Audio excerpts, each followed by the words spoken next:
نحمده ونصلي ونسلم على رسوله الكريم اما بعد اعوذ باللہ من الشیطان الرجیم بسم اللہ الرحمن الرحیم اتل ما اوحی الیک من الکتاب واقم الصلاۃ۔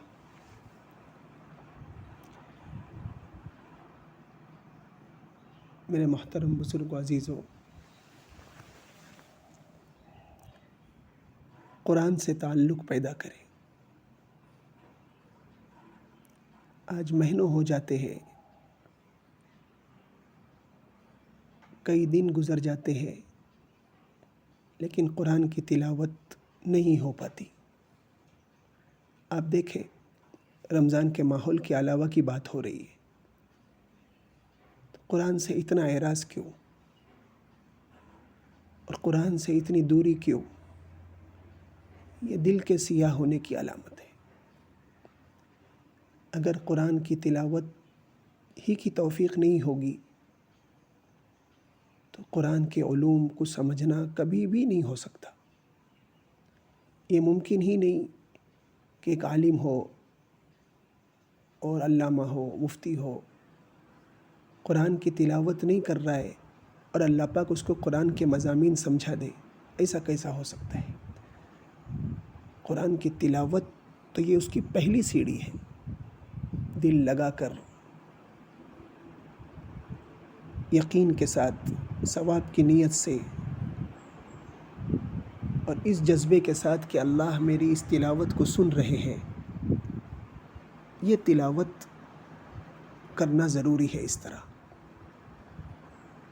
ہمارے اکابر کی دینی خدمات کو دیکھیے آپ، کتنی بڑی بڑی خدمات انہوں نے دین کے اعتبار سے کر کے چلے گئے، لیکن قرآن سے تعلق کتنا زیادہ تھا۔ حضرت فضل رحمان گنج مراد آبادی رحمۃ اللہ علیہ کا واقعہ مشہور ہے۔ فرمایا کرتے تھے کہ جب جنت میں بھی حور جب سامنے آئے گی اور خدمت میں جب آئے گی تو ہم کہیں گے بھی قرآن سننا ہو تو بیٹھو یہاں پر، ورنہ چلے جاؤ۔ یعنی ایک لگاؤ کی بات بتلا رہے۔ جس کا جنت میں جانے کے بعد یہ حال ہو تو دنیا میں قرآن سے کتنا عشق پیدا ہوا ہوگا۔ اللہ پاک فرما رہے اتل ما اوحی الیک من الکتاب، آپ تلاوت کیجئے جو کچھ وہی آپ کی طرف، آپ کے رب کے جانب سے کی جا رہی ہے۔ تو نبی کریم صلی اللہ علیہ وسلم کے ذریعے امت کو بھی خطاب ہے، یہ قرآن کی تلاوت کریے اور نماز قائم کریے۔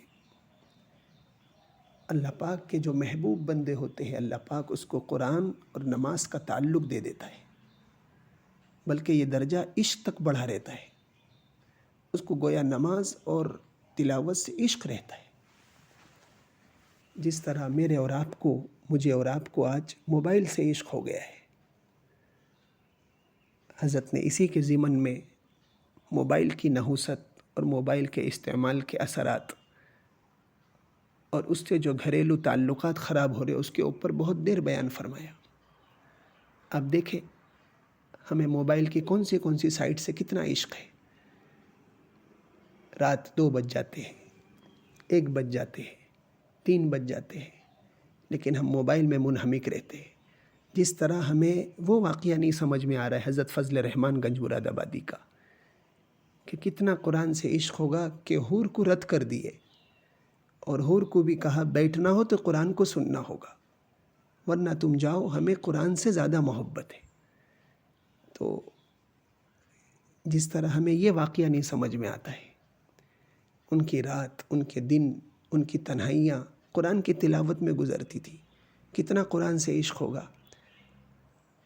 ایسے ہی انہیں ہماری زندگی کا واقعہ جو ہمیں موبائل سے اتنا تعلق ہے، سمجھے، ان کو نہیں سمجھ میں آ سکتا ہوگا کہ اتنا موبائل کا انہماک۔ حضرت نے کئی واقعات بیان فرمائے کہ کئی گھرانے اجڑ گئے، کئی عورتیں جو بالکل پردے میں تھی، ہو نہیں سکتا، تصور نہیں کر سکتے میں اور آپ کہ موبائل کی وجہ سے غیر محرم سے تعلق ہو جائے گا۔ اور کتنے شریف شوہر ان کا موبائل کے استعمال کی وجہ سے غیر محرم عورتوں سے تعلق پیدا ہو گیا. میاں بیوی میں طلاق کی کثرت ہو گئی. شوہر کو بیوی نہیں چاہیے لیکن موبائل چاہیے، بیوی کو شوہر نہیں چاہیے، چلے گا وہ، لیکن موبائل میں نیٹ ہونا چاہیے. تو میرے بزرگ و عزیزوں، موبائل سے ہمارا تعلق، کل جو صحبت پر مجلس آئی تھی، تو برے ماحول کو چھوڑنا اگر تقوی زندگی میں لانا ہے تو جب ضروری ہے یہ، تو اسی طرح موبائل کی بھی صحبت کو چھوڑنا ہوگا. آدمی حرم میں ہے، عورت حرم میں ہے، مسجد میں ہے، میں اور آپ، لیکن غیر محرم کی تصاویر دیکھ رہے ہم. اس طرح تو ہم اور آپ نظر نیچی کر کے چل رہے. الحمدللہ بد نظری نہیں ہو رہی، لیکن موبائل میں بھی تو غلط تصویر ہے سامنے. غیر محرم کی نظر، غیر محرم پہ نظر پڑتے ہی جا رہی ہے، کیسے کیسے کپڑوں کے ساتھ پڑ رہی ہے. تو اس طرح اللہ کی محبت کیسے آئے گی؟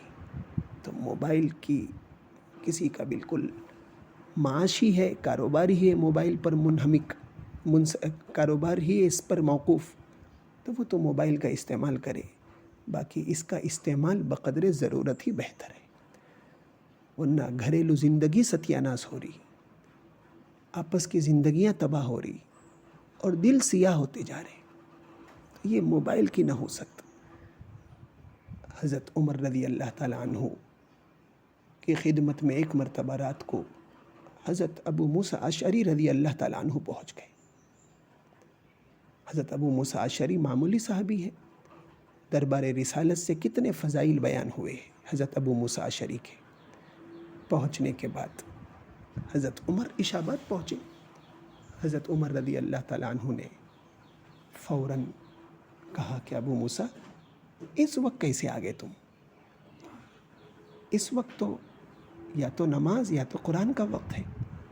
تو دیکھیے ان کی راتیں، حضرت عمر جن کی آدھی دنیا پر سلطنت ہے، لیکن قرآن سے، نماز سے تعلق کتنا ہے کہ عشاء بعد کے اوقات کو کسی دوسرے کو دینا پسند ہی نہیں کیا. حالانکہ حضرت ابو موسیٰ اشعری بہت دینی ضرورت کے لیے آئے تھے، گپے مارنے نہیں آئے تھے، لیکن حضرت عمر نے ٹوکا ان کو. میرے محترم بزرگ و عزیزو، ہمارا موبائل سے کتنا زیادہ تعلق ہو گیا ہے کہ ان کی راتیں ذکر و تلاوت میں جاتی تھی، ہماری راتیں، ہماری تنہائیاں موبائل کے استعمال میں جا رہی ہیں. اس لیے بہت، اگر اپنی زندگی میں تدین تقوی لانا چاہتے ہیں تو اس کا استعمال کم سے کم کریں، کم سے کم، سمجھے، جتنا ہو سکے. چھوٹے چھوٹے بچے، لیکن موبائل ان کے ہاتھ میں کتنا بڑا. شادیوں میں اپنی بیٹیوں کو گفٹ دیا جا رہا ہے، علماء فارغ ہو رہے تو ان کو گفٹ میں موبائل دیا جا رہا ہے. یہ سب کیا ہے؟ اچھی کتابیں، اچھے ماحول میں رہنے کی کوشش کریں. اچھے ماحول میں رہنے کے بعد بھی اگر یہ موبائل کا استعمال زیادہ ہوا ضرورت کا، زندگی ستیاناس ہو جائے گی، اللہ کی محبت آ ہی نہیں سکتی. اس لیے اپنی خود کی نگرانی کرے، اپنے بچوں کی نگرانی کرے، اپنی بیویوں کے دین کی حفاظت کرے. گھر میں اس طرح ماحول بنائے کہ ہر بڑا چھوٹا موبائل کو ضرورت ہی کے وقت پہ لے. اس کے علاوہ گھنٹوں اس میں وقت کا ضائع کرنا، صحت کا ضائع ہونا، آنکھوں کی نورانیت، چہرے کی نورانیت کا ختم ہو جانا، یہ سب موبائل کے استعمال سے ہو رہا ہے. خلاصہ یہ کہ قرآن سے تعلق پیدا کریں، اپنی تنہائی کو پاکیزہ بنائیں، اور تنہائی میں موبائل کے استعمال سے کم تعلق رکھنے کی کوشش کریں. اللہ پاک قرآن سے، نماز سے تعلق پیدا کرنے کی فکر نصیب فرمائے، اور موبائل کے کثرت استعمال سے اللہ پاک میرے اور آپ کی نسلوں کی حفاظت فرمائے. وآخر دعوانا ان الحمدللہ.